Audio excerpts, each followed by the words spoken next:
Oke guys, kita sambung lagi balik guys. Serta tiba-tiba ngebug gamenya, jadi ya aku ulang balik guys. Jadi kita sudah sampai di sini. Mari kita mulakan interogasi ya. Ini Dr. Linda bertemu dengan Dr. Edward. Oke. Hello Dr. Edward, perkenalkan saya Linda. Saya seorang pakar psikiatri. Oh, sama dengan Dr. Edward nih. Dia ini pun sama-sama dokter psikologi guys.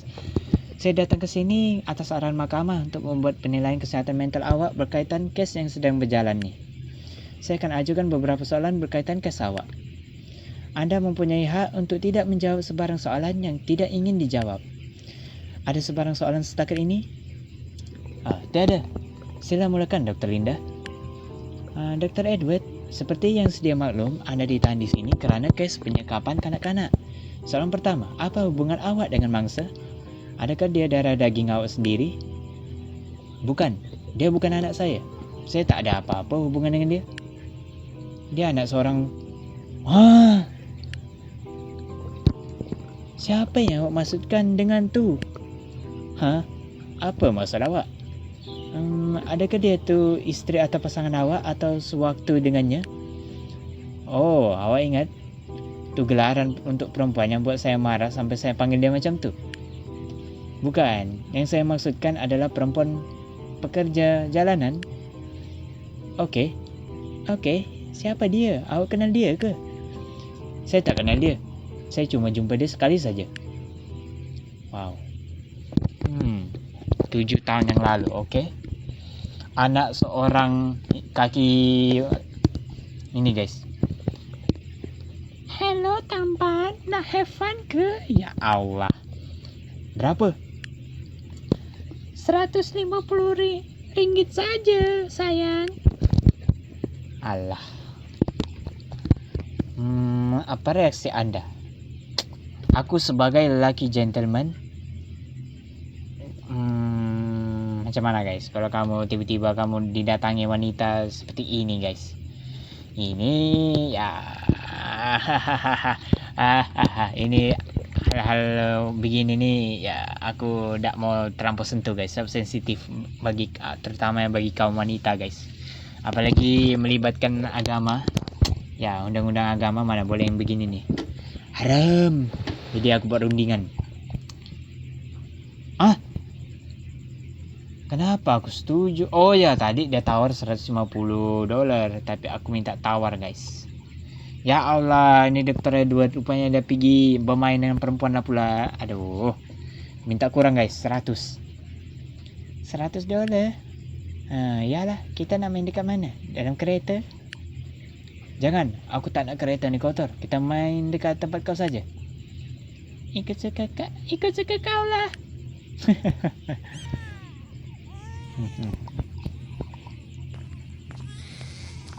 Wih, ada bayi guys. Anak siapa ni? Anak gapo ni? Masa. Hey, bayi, kau menangis tu. Alah, biarkan sajalah dia. Hampir dia kena tukar. Kau memang tak jaga dia kan? Kau ni dari jawatan kebajikan ke apa? Bukan, aku cuma tanya saja. Kalau kau rasa terganggu, lebih baik kita pindah pergi hotel saja. Nanti diabaikan banaknya. Tak payah, kita buat dekat sini saja. Aduh, dibuang-buang banak. Macam mana dia boleh sanggup serahkan darah daging dia sendiri pada awak? Sudah tentu dengan kuasa wang. Saya tawarkan $1,000 pada dia. Tanpa tanya apa-apa, dia terus setuju. Berapa umur mangsa masa tu? Kira-kira 4 bulan. Wow, 4 bulan guys dia ambil. Jadi sekarang ni berapa tahun tu dia ambil tu? Dia pelihara sendiri anak ni guys. Buatkan susu. Oke.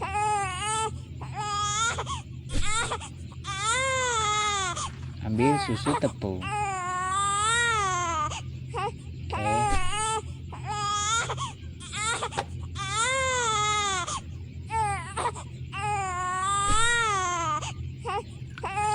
tuang air panas guys. Kita bikinkan dia susu ya. Bikinkan dia susu. Gojang-gojang. Cak. Oke. Berikan susu kepada bayi. Hah? Kok dia begitu? Kenapa ada mukanya macam penyu guys? Wow. Kenapa dia jadi penyu nih guys? Lain pula dah. Kostum haiwan. Dr. Edward, Anda oke? Aku rasa Dr. Edward nih perlukan rawatan psikologis nih guys. Aku rasa mentalnya tidak baik-baik saja nih. Tidak normal nih. Kenapa Anda mau menyekap budak itu? Apa alasannya? Demi ilmu pengetahuan. Wow. Saya nak jalankan kajian. Apa yang akan jadi kalau manusia hidup tanpa sebarang interaksi manusia langsung? Apa jadi jika manusia hidup tanpa kasih sayang, tanpa sentuhan, malah tanpa hukuman? Wow. Edward. Awak serius? Tentu sekali. Wow. Kenapa mesti dia? Dia kan masih terlalu kecil. Kerana subjek menepati kriteria penyelidikan saya. Dia masih bayi, lebih mudah, lebih bagus. Usianya baru 4 bulan, masih belum lama berinteraksi dengan manusia. Dan awak mau biarkannya tanpa interaksi pada usia itu? Bukankah itu mustahil? Awak pasti berinteraksi dengannya, beri dia susu, tukar lampin. Betul, dia masih terlalu kecil untuk dibiarkan sendiri. Saya tak nak subjek tu mati terlalu awal. Wow, dia anggap bayi itu subjek guys, subjek kajiannya. Habis tu, bila awak mulai hentikan interaksi? Bila umur dia kira-kira setahun, lebih tepat lagi masa dia dah mula boleh merangkak. Jadi mangsa mula disekap semenjak berumur 1 tahun? Betul, tapi maaf, saya kurang setuju dengan istilah disekap. Dia adalah subjek kajian, dia bukan disekap, tetapi diasingkan. Saya tempatkan dia di dalam bilik pengasingan. Wow. Bagi dia makan dan pantau aktiviti dia setiap hari. Apa yang awak bagi dia makan? Apa yang kalau aku jadi Dr. Edward, agak psikopat sikitnya, Dr. Edward. Dia buat semua ini, dia anggap bayi itu sebagai hasil kajiannya, guys. Memang gila nih orang. Harap-harap jangan ada, guys. Be gone. Oke, guys. Apa yang kalau aku jadi Dr. Edward, guys, kita seksa nih anak. Apa yang makanan yang kita berikan kepada dia? Makanan manis, sisa makanan biasa. Makanan biasa, guys. Ya, yang normal-normal saja. Oke. Apa kita kasih dia makan nih? Sediakan makanan. Oke, Coco Crunch, guys. Oh, ini mungkin bagus. Oke. Tuangkan susu. Kita kasih makan dari ini, guys. Coco Crunch. Oh. Oke.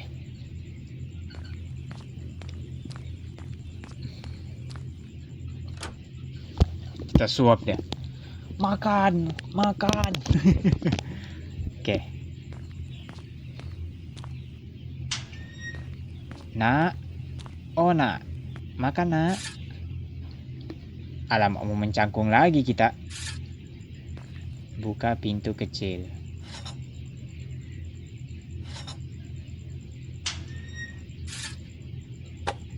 Ya Allah, kita buat begitu ya. Beri minum dari sinki. Macam mana dari sinki? Hah? Ini kan tong sampah. Sinki dari mana? Oh, dari sini. Astaga. Kita kasih dah minum air pipe, guys. Ya Allah. Aneh banget nih orang. Kenapa lah kau buat anak begitu, bro?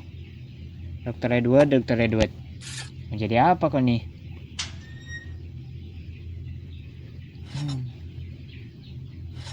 Wah, jahat kali nih dokter. Makanan dan air dah bagi. Pantau di CCTV. Sandinya. Dokter. Mau jadi apa kau nih dokter?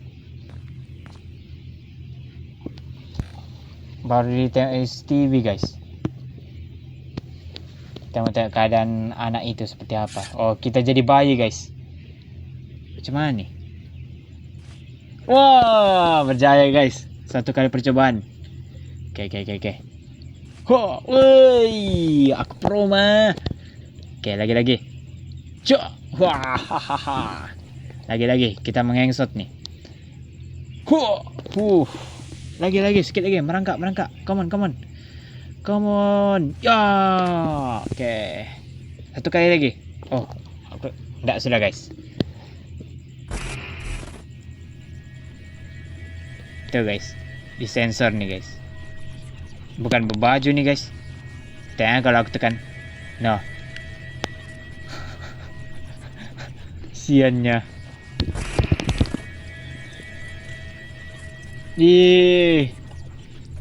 Siannya. Bye. Jadi bahan eksperimen bah teroknya nih orang. Amit dah. Please lah, jangan jumpa dokter yang begini guys. Boy, psikopat guys. IQ dorang terlampau dipelihara IQ di lutut dorang nih. Jadi awak bagi dia makan makanan bijirin setiap hari? Tak, saya bagi makan yang sama macam apa yang saya makan. Dan awak kata mangsa makan macam haiwan. Ya, itulah cara manusia makan secara semula jadi. Sebenarnya saya selalu letakkan sudu. Tapi sebab tak pernah diajar, dia jadi tak tahu sudu itu fungsinya untuk apa. Itu salah satu poin kajian saya. Adakah manusia boleh gunakan benda sekeliling secara naluri? Segala aktiviti dia saya pantau dan catat. Ya Allah. Pantau aktiviti mangsa melalui CCTV? Benar, segala aktiviti subjek direkam dengan jelas tanpa henti. Ya Allah, Dr. Edward. Please lah, eksperimenmu ni mengalahkan Russian sleep experiment sudah dia ni. Tengok apa lagi dia kasih makan ni.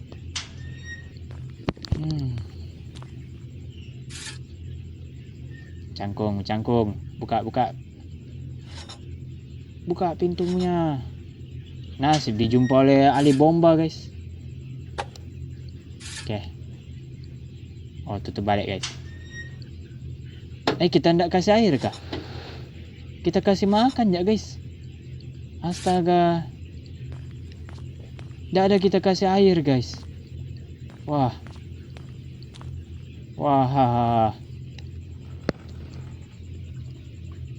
Teroknya. Wah. Betul-betul nih dokter ya. Oke, kita boleh pantau luar. Astaga. Oke, subjek terus makan. Belum ada perubahan pada gaya pemakanan dia. Masih sama lagi.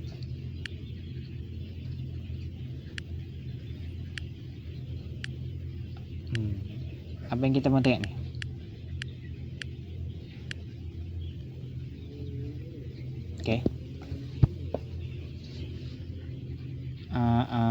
Oke, hari ini semua berjalan lancar. Subjek selamat, keadaan luar pun terkawal. Oke, sekarang masa untuk salin data CCTV. Oke, pindahkan data ke PC. Oh, kita pindah pergi sana guys. Ya Allah. Anjak kerusi ke membakar data CCTV ke DVD. Macam mana nih? Oke. Lepas tu apa mau dibuat nih? Oke, lepas tu ini pasang sini. Oke. Lepas tu kita bakar data bilangnya.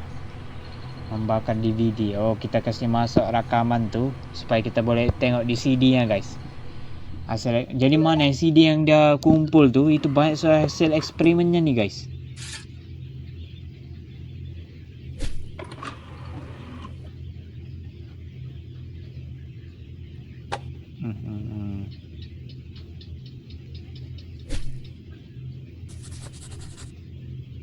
Wah, benar-benar ya ini orang percaya aku guys.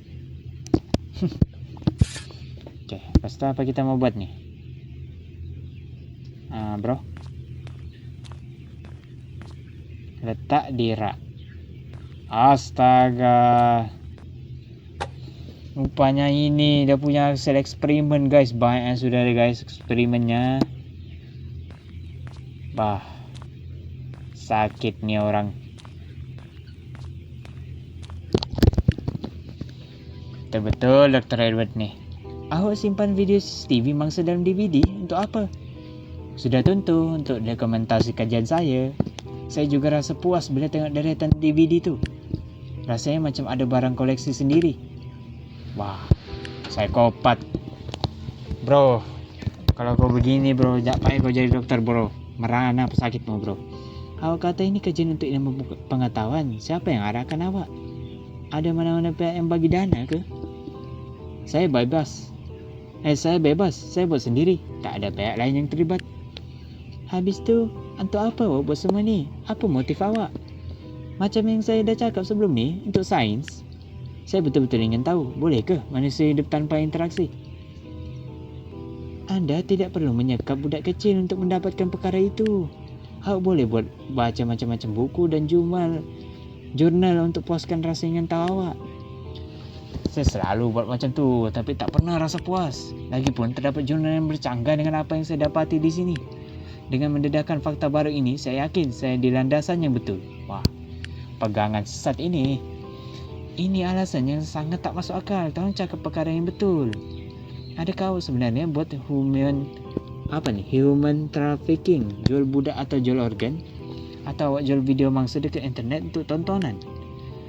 Tak, awak salah. Awak boleh tengok rakaman jurnal kajian tu. Semua jelas dan lengkap dari hari pertama. Saya tak hebahkan kajian ni pada sesiapa pun. Saya tak nak kajian ni bocor sebelum masanya. Wah, dunia ni kena bersabar. Sebab satu hari nanti, hasil kajian ni saya akan kongsi ke seluruh dunia. Ini pasti akan bermanfaat. Wah. Tengok, Dr. Linda pun tak boleh cakap apa-apa bah. Mangsa ditemui tanpa sebarang pakaian. Adakah penyekapan ini sebenarnya untuk memuaskan nafsu seksual anda? Kajian ni cuma sekadar lakonan saja kan? Tak, itu salah. Saya tak ada fetish pada budak kecil. Lagipun dia tu lelaki. Awak periksa lah rakaman CCTV tu. Awak juga boleh buat visum untuk buktikan. Habis tu kenapa awak biarkan dia berbogel? Benda tu perlu ke? Saya selalu bagi subjek pakaian, tapi saya tak bagi tahu macam mana nak pakai. Saya nak tahu adakah manusia boleh pakai baju tanpa diajar. Bukankah dah jelas memang takkan boleh. Tak perlu nak berpembuktian macam tu pun. Awak betul, tapi ada benda yang menarik. Dia rupa-rupanya tahu fungsi pakaian tu boleh panaskan badan dia. Baju yang saya bagi tu selalu dia jadikan alas tidur atau selimut. Bukankah kalau berbogel sepanjang masa jadi senang sakit? Ya, awalnya memang macam tu. Tapi yang menariknya, dia dah jarang sakit sekarang. Sebab dia tak pakai baju bertahun-tahun, badan dia mampu sesuaikan diri.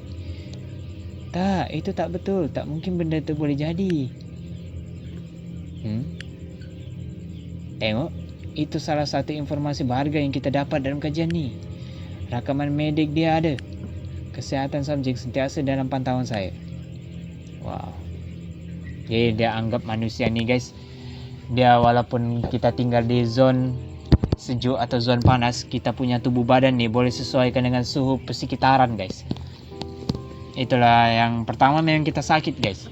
Tapi lama-lama kalau tubuh badan kita tu sudah menyesuaikan diri dengan keadaan sekitar, biar cuaca panas kah cuaca sejuk, kita boleh macam yang agak kebal sikit lah dengan rasa sakit tu. Macam yang biasa sudah. Macam yang kena panas pun rasa biasa sudah. Sejuk pun macam yang orang bilang pun tahan sejuk begitu. Okey, apa kita buat ni? Subjek dah tidur. Masa untuk pemeriksaan medik. Ya Allah, yang mau periksa guys. Yang mau periksa. Mana kostum penyu? Ya elah, mau pakai kostum penyu kah? Pakai kostum penyu. Ya Allah. Aneh bet ni orang ya. Aneh-aneh. Oke, pakai glove. Saya main begitu guys, kalau orang mau cek passion, orang mesti pakai begitu guys, sarung tangan mesti ada. Oke. Supaya apa? Supaya tidak dinampak mukanya guys. Aneh-aneh.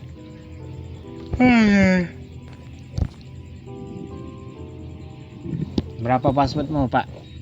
Oh kita tidak list tahu guys passwordnya. Dia hanya Dr. Edward aja yang tahu.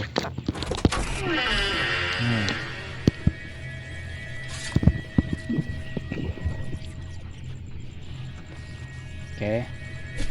Pakai ini guys, termometer. Sensor ya. Ini aku sudah sensor nih. Tuh.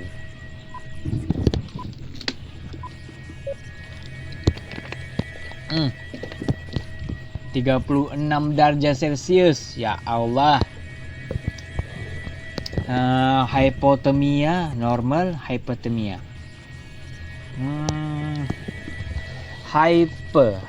Hypotermia apa ya? Hypotermia.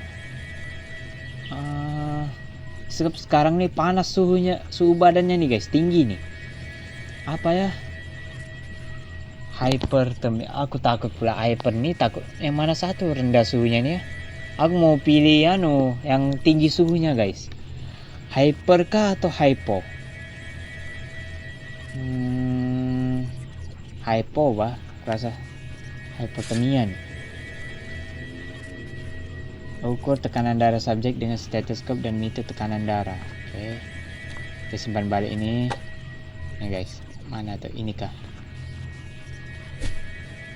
Tuh. Oke. Kita cek tekanan darahnya guys. Sama apanya nih? Masang meter tekanan darah. Oke. Pam. Ya, kita mau cek tekanannya guys.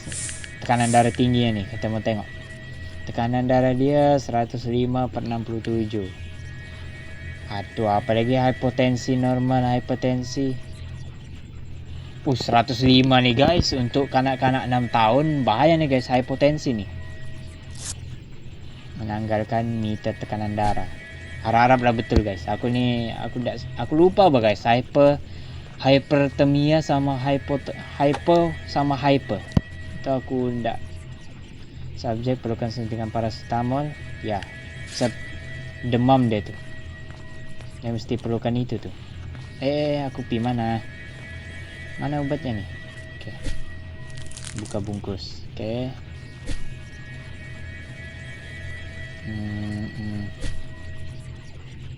Macam mana nih? Macam mana nih? Aku ndak. Macam mana nih? Guys. Macam mana? Macam mana tadi aku buat tuh? Lupa pula aku. Guys, macam mana nih guys? Oh begitu, astaga, tarik dah punya. Aku sangka mau ditekan. Mana lah kita tahu bos.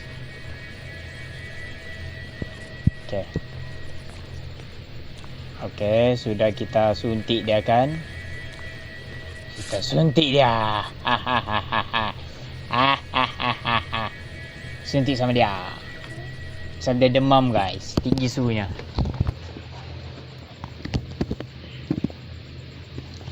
Suntik sama dia. Awak tadi cakap macam mana jadinya kalau manusia hidup tanpa sentuhan? Bukankah masa awak periksa tekanan darah tu awak sentuh dia, awak dah langgar peraturan awak sendiri? Betul, tapi memang salah satu pengecualian. Habis tu, pada pendapat awak, macam mana cara kita nak tahu tekanan darah tanpa sentuh subjek tu? Kau dibalas balik bah Dr. Linda. Kenapa awak gunakan kostum penyu? Oh, itu langkah berjaga-jaga. Saya tak nak subjek nampak rupa manusia kalau dia tiba-tiba terjaga. Ya kan dia tak mau dinampak mukanya. Selain tu kostum penyu tu juga satu simbol. Simbol? Simbol apa? Penyu tu contoh makhluk hidup yang sejak lahir lagi dah ditinggalkan mak bapak dia. Bila anak penyu menetas, secara naluri diorang akan bergerak ke arah laut seolah-olah diorang dah diprogram macam tu. Diorang hidup sendiri tanpa perlindungan dan didikan untuk bertahan hidup. Wow. Penyu memang guys, penyu adalah makhluk haiwan laut yang hidup berdikari guys. Jadi kita ni ibarat penyu guys sekarang ni. Baca. Alamak. Sorry. Ini baru betul. Aduh, tadi aku salah guys. Aku tak fokus tadi tu. Aku bercerita bah. Kalau ini baru ngam. Okay, lagi. Okay. Easy jap ni. Easy peasy lemon squeezy. Jom. Alah. Aduh, lambat. Alah, ditinggal sudah aku. Aduh. Please. Makin laju pula dia ni guys. Laju dia. Kita mesti okay. Ngam. Lagi. Makin laju dia ni guys. Ya, okay, ngam. Cantik. Lagi. Cak. Okay. Boom cak. Okay, di atas. Okay. Fokus. Mana lagi? Apa ini? Bangau. Bangau, kenapa kau ada di sini? Astaga. Dia patok bagi kita sennya. Nah. Astaga. Wow. Apalah kau nak maksudnya tu?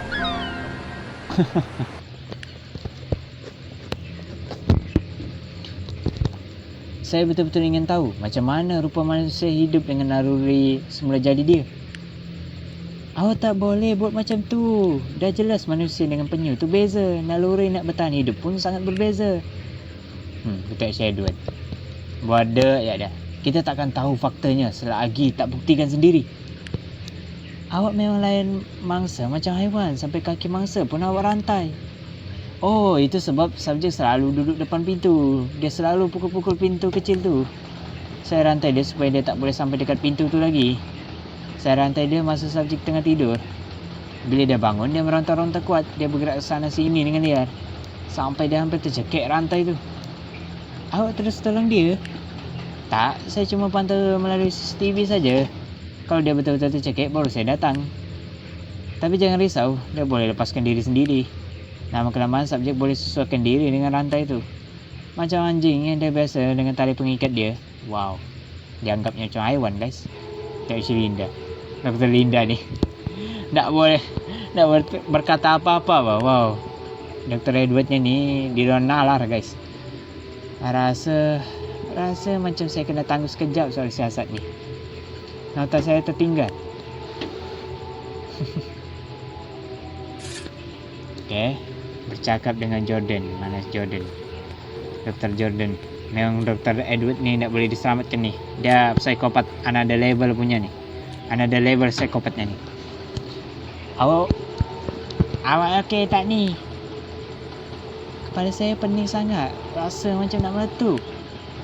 Tenang, jangan ikutkan perasaan sangat. Apa? Awak tak dengar ke apa yang dia cakap dari tadi? Dia tu orang gila. Saya marah sangat. Rasa macam nak tendang saja kepala dia banyak kali. Saya faham perasaan awak. Tapi kita kena profesional dekat sini. Saya tak boleh. Saya tak sanggup nak sambung lagi. Saya ini seorang ibu. Saya ni manusia. Aduh. Kata Jordan pun. Kuatkan semangat awak, Linda. Kalau awak buat benda luar prosedur, awak yang kena tindakan tata tertib nanti. Kita dah biasa lalui kes jenayah masa dia budak kecil. Ini bukan kes pertama dan bukan juga yang terakhir. Mungkin ini bukan kata-kata yang bijak, tapi kita kena biasakan diri dengan benda macam ni. Tapi orang ni lain. Kalau orang lain mesti bayar lagi bagi alasan sebab tak nak masuk penjara. Tapi orang gila ni selamba saja cerita semuanya. Macam dia bangga sangat dengan apa yang dia buat. Dr. Jordan pun tak boleh cakap apa-apa guys. Memang agak lain ni orang. Lebih baik awak rehat dulu kejap. Pergi minum kopi atau merokok dekat luar. Ya Allah, kita disuruh merokok. Bila dah tenang, tolong masuk balik untuk sambung soal siasat. Oke, kita keluar. Tenangkan akal pikiran, guys. Tenangkan akal pikiran. Kau kenapa tengok-tengok, ha? Kau kenapa, Pak Polis? Ha? Aku keluar dulu nih. Keluar dulu kita, guys. Bercerita sama Dr. Edward boleh gila kita. Pokoknya kanak-kanak pun jadi eksperimen olehnya, guys. Jadi bahan percobaan. Oke, keluar. Ambil refreshing. 20 menit kemudian, oke. Balik lagi. Interogasi lagi dia. Maaf buat awak menunggu, jom kita sambung. Awak oke ke puan? Saya ingin tahu kenapa Anda menyekapnya di dalam bilik mandi? Ya, sebab bilik itu senang untuk saya cuci. Masa awak supaya mangsa boleh buang air dekat dalam tandas? Hah? Macam mana dia nak gunakan benda yang dia tak pernah tahu pun kegunaannya untuk apa? Kalau dia nak buang air, dia keluarkan saja macam tu. Bersihkan bilik pengasingan tu dah jadi rutin harian saya. Wow.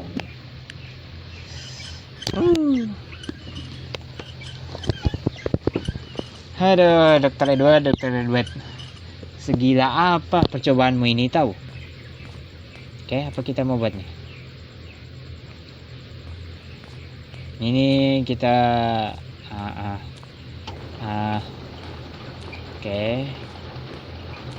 Kita apa ini? Kita membersihkan kah? Apa kita buat di sini? Ambil penyapu dan pengumpul habuk. Astaga, sudah tadi aku mau ambil ini. Oke. Bersihkan bilik air. Macam mana nih? Oh, sapu-sapu. Menyapu, guys. Sapu-sapu semua kotorannya. Jangan malas. Dia yang kasih bersih, guys. Tem budak tu tidur. Aneh banget nih orang.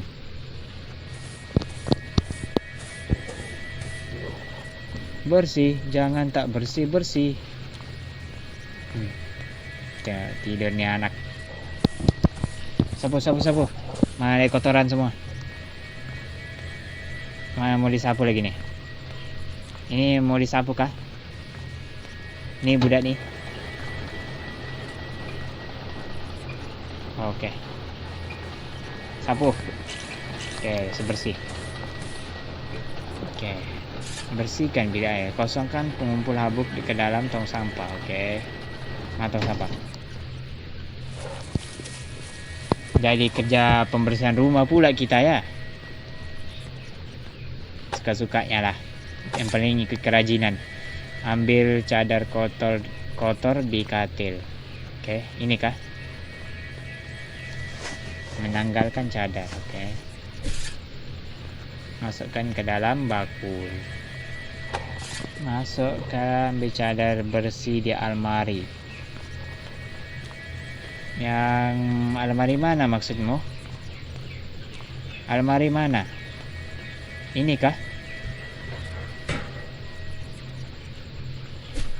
Oke. Wow, cadarnya cantik juga ya. Pasang cadar bersih pada katil.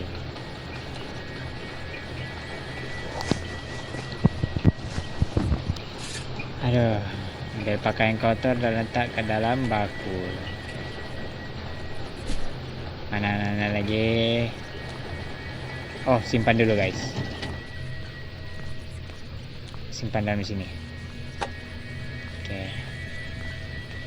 Aduh, jadi betul-betul jadi pengasuh ya, jadi pembantu rumah ya. Hei, padahal bukan anakku. Maksudku bukan anak Dr. Edward. Ambil mangkok. Bismillah, bismangkok. Oke. Ini tidak boleh ambil. Oke, boleh. Oke, keluar dari bilik. Oh. Dia terbangun guys. Kenapa nih? Oh, ngam-ngam dia bangun terus ditutup pintunya guys. Aduh. Siannya. Aduh. Baru masih dengan kostum penyunya lagi. Jadi mangsa pernah nampak awak? Ya, beberapa kali. Apa reaksi dia? Dia takut tak? Subjek tak pernah tunjukkan apa-apa ekspresi pada muka dia. Tak nampak marah, sedih, menderita, apatah lagi takut. Itu sebab dia tak pernah berinteraksi dengan sesiapa. Wow, tak ada perasaan guys. Dia tidak ada rasa takut, rasa apa. Dia ya macam yang rasa kosong begitu. Tengok keadaannya nih. Kesiannya. Kotor terus. Apa tuh? Cari makanan. Astaga, kita jadi tikus pula. Makanan di mana makanan? Makanan di manakah makanan? Kita jadi tuan putri, guys. Aku menjadi tuan putri. Ada bunyi-bunyi yang pun kamu tahu sudah apa benda tu. Agak complicated gamenya ni ya. Sampai watak tuan putri pun kita boleh guys. Nah.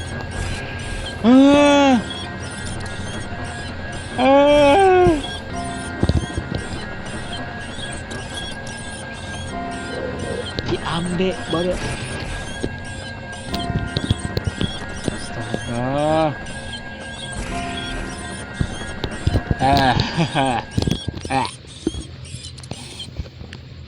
Tadi diambil yang bodak.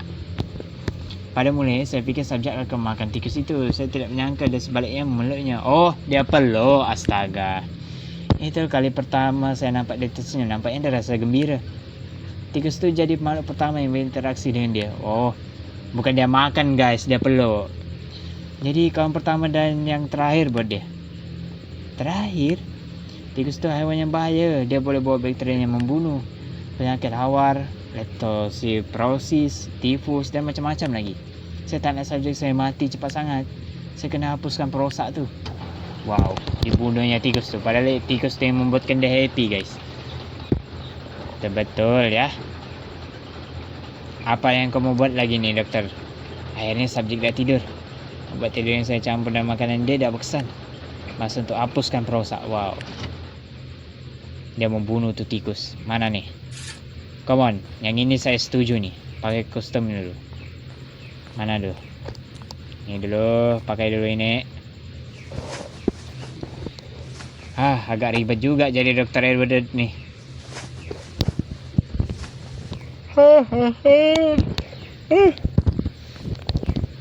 Kenapa aku cepat mengantuk ya? Adakah aku sudah tidak kuat untuk begadang guys? Nggak apalah, lepas inilah. Lepas rekaman ini mungkin aku mau rehat nih. Mengantuk sudah aku. Mana ada punya. Aku mau pakai apa nih? Oh, ambil penyapu. Kita ambil penyapu guys. Oke. Masuk untuk membunuh tikus. Kita pukul dia pakai penyapu. Bukan kita sembur racun guys. Oke, mari sini kau. Lu nak pergi mana? HP tikus. Gua, sini kau. Mana kau? Wah. Mana kau? Jangan nak lari, Jangan nak lari. Bah sini. Parosa. I'm gonna kill you. I'm gonna kill you. Mana kau? Lari. Kau lari. Kau lari. Berani kau, Kau lari. Jangan kau nak lari. Mana kau? Mana dia?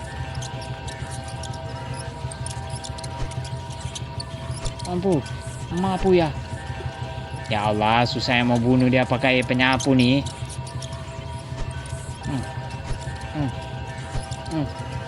Jauh bah guys, tidak sampai.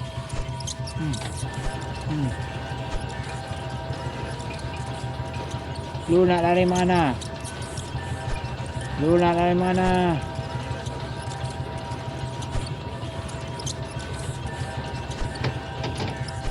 Tak kena. Ya Allah. Susahnya mau kejar dia nih. Ya Allah, tak kena, woi. Susah banget mau aim dia. Oke. Susah guys, dia mau ngam-ngam kena anu nih. Tengok susah. Aduh, tak kena, woi. Oke. Agak lama sedikit gameplay gue nih. Lawan perusak. Woi, lawan perusak. Jangan kau nak lari, woi. Mati. Ambil.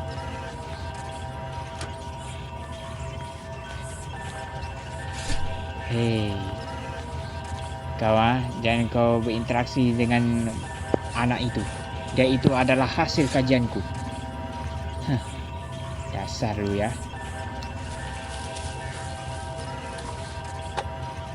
Oke, beres.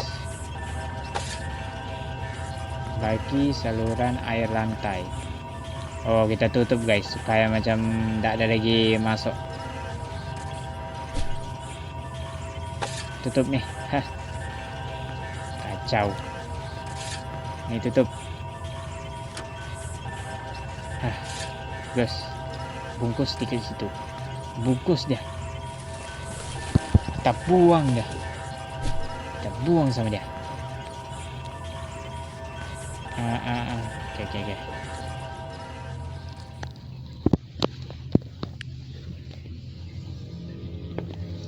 Lepas tikus tuh saya hapuskan, nampaknya subjek menangis tak henti selama beberapa hari. Dia menangis dan menjerit, tapi tak ada satu patah perkataan pun yang keluar. Dia juga jadi tak ada selera makan. Subjek rupa-rupanya boleh rasa kehilangan. Bukankah benda itu menarik? Wow. Eksperimen semulanya. Aneh banget nih. Aduh, menangis bagasian dikerjakan.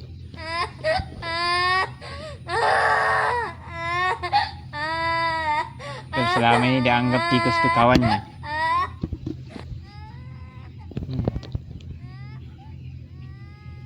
Dia macam yang tak ada rasa apa-apa. Betul Dr. Edward nih.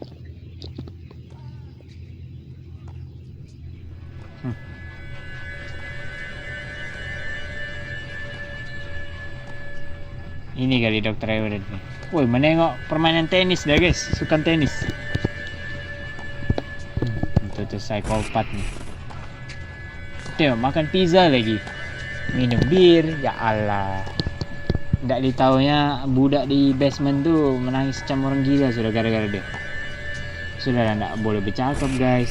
Tak dikasih pakai, tak diajar macam yang pakai baju ke apa. Pokoknya dibiar ya dia begitu. Bertelanjang tuh. Saya masih tak paham, awak ni seorang pakar psikiatri kan? Itulah nih, dokter ni sama-sama dokter psikologi. Terus awak sepatutnya tolong orang yang tengah menderita. Tapi kenapa awak sanggup buat benda sekejam ni? Tak ada rasa belas kasihan ke dekat mangsa? Apa yang awak buatkan awak kurang empati macam ni? Awak ada masa lalu yang buruk ke? Macam kena dera dengan mak bapak atau kena bully masa kecil dulu? Okay. Adakah... Oh, awak betul. Biasanya orang yang ada masa lalu yang gelap akan buatkan dia rasa dendam dan trauma. Dia akan lepaskan benda tu pada orang lain. Dr. Linda, dah berapa lama awak buat kerja soal siasat penjenayah dekat balai polis ni? Dia aneh lah pula. Lebih kurang 7 tahun. Pernah tak awak jumpa penjenayah yang tak ada rekod buruk, tak ada trauma masa lalu, tapi boleh buat benda luar batasan? Pernah, saya ada jumpa beberapa kes macam tu. Ya, macam itulah saya. Saya datang dari keluarga baik-baik, mak bapak saya layan saya normal macam orang lain. Saya tak ada trauma, saya tak ada dendam pada siapa pun. Tapi saya sedar, saya memang tak ada perasaan empati. Saya tak boleh rasa apa itu belas kasihan. Saya tak boleh rasa kesedihan, rasa sakit atau penderitaan orang lain. Wah, ini guys, ciri-ciri orang psikopat. Dia tiada belas kasihan, dia tak boleh rasa sedih, rasa sakit. Dia macam dia tak tahu pun apa rasa menderita tu. Saya dah cuba nak perbaiki benda tu dengan macam-macam ilmu psikologi, tapi hasilnya tetap kosong. Bertahun-tahun saya kaji subjek tu. Saya pun berharap dapat rasa kasihan pada dia. Tapi perasaan tu tetap tak muncul. Rasanya biasa saja. Oh, rupanya dia buat semua ni. So, dia mau buat kajian hasil eksperimennya tu untuk menguji dirinya sendiri guys. Sama ada dia ni, dia boleh rasa kesian ke kalau dia tengok budak tu begitu atau tidak. Rupanya tetap sama guys. Adakah ini satu sumpahan? Atau sebenarnya satu anugerah? Mula-mula saya rasa ini satu kekurangan. Tapi akhirnya saya sedar benda ni lah yang diperlukan dalam sains, terutamanya ilmu pasal manusia. Banyak eksperimen pada manusia terhalang sebab etika dan moral. Untuk buat eksperimen pada manusia, penguji kena ada sifar empati. Wah, dia orang kena tega buat benda yang selama ni dianggap kejam oleh masyarakat. Kalau dia orang ada rasa kesian pada subjek, eksperimen tu boleh terhenti separuh jalan. Lagipun saya sebenarnya tengah selamatkan subjek tu daripada mak bapak dia yang tak nak dia. Kalau saya tak ambil dia, mungkin dia dah dibuang mati kesejukan atau kelaparan. Daripada mati sia-sia, lebih baik dia jadi berguna dan bagi kita data-data penting pasal hidup manusia. Wah, banyak maklumat berguna yang saya dapat dari kajian ni. Semuanya saya dah catat dalam jurnal penyelidikan. Dan saya yakin suatu hari nanti orang akan perlukan data ni, termasuk awak. Awak buat jenayah besar ni semata-mata demi maklumat. Awak tahu tak, awak boleh dihukum dengan sangat berat. Ya, saya dah kira semuanya. Saya tahu semua risikonya. Saya tahu suatu hari nanti saya akan kena hukum berat. Tapi itu satu pengorbanan. Saya akan jadi mati dalam dunia sains. Giordano Bruno, Nicola Vavilov, Michael Servetus. Itu antara nama-nama mati dalam dunia sains. Wow. Dia mau jadi tokoh-tokoh terkenal macam ahli saintis zaman dahulu kala guys. Dia mau jadi terkenal, dia mau jadi tokoh penting dalam sejarah sains. Lieutenant General Shiro Ishii dari unit 731 pernah buat eksperimen gila pada manusia pada masa Perang Dunia Kedua. Walaupun macam tu, dia tak pernah dihadiri sebagai penjenayah perang sebab maklumat eksperimen dia itu terlalu penting. Dari semua kata-kata awak ni nampaknya awak langsung tak menyesal buat semua ni. Satu-satunya benda yang saya sesalkan ialah korang semua datang terlalu awal. Wow, banyak lagi benda yang saya belum bongkar dari kerja ini. Salah satunya apa jadi kalau subjek jumpa dengan lawan jenis? Adakah dia orang akan membiak? Apa masalah anda dengan jantina berlainan? Adakah terdapat budak lain yang anda sekap? Tak ada, tapi itu memang dalam rancangan saya. Saya perlukan sumber yang cukup. Satu subjek masih tak cukup nak jawab soalan. Adakah dia orang masih boleh jadi manusia? Boleh jadi manusia? Soalan tu lebih sesuai ditujukan pada diri awak sendiri. Iyalah, dia cakap kajiannya dia mau tengok orang tu boleh jadi manusia atau tidak. Padahal yang Dr. Linda tu maunya kau yang diuji ni, kau ini layakkah juga jadi manusia? Emperor Hospital. Oh, semat juga macam nama kerajaan guys. Hospital kerajaan. Ini siapa? Kok bawa patung segala ini? Ini siapa guys? Oke guys, cukup sampai sini saja terlebih dahulu. Nanti kita sambung di part ketiga ya guys.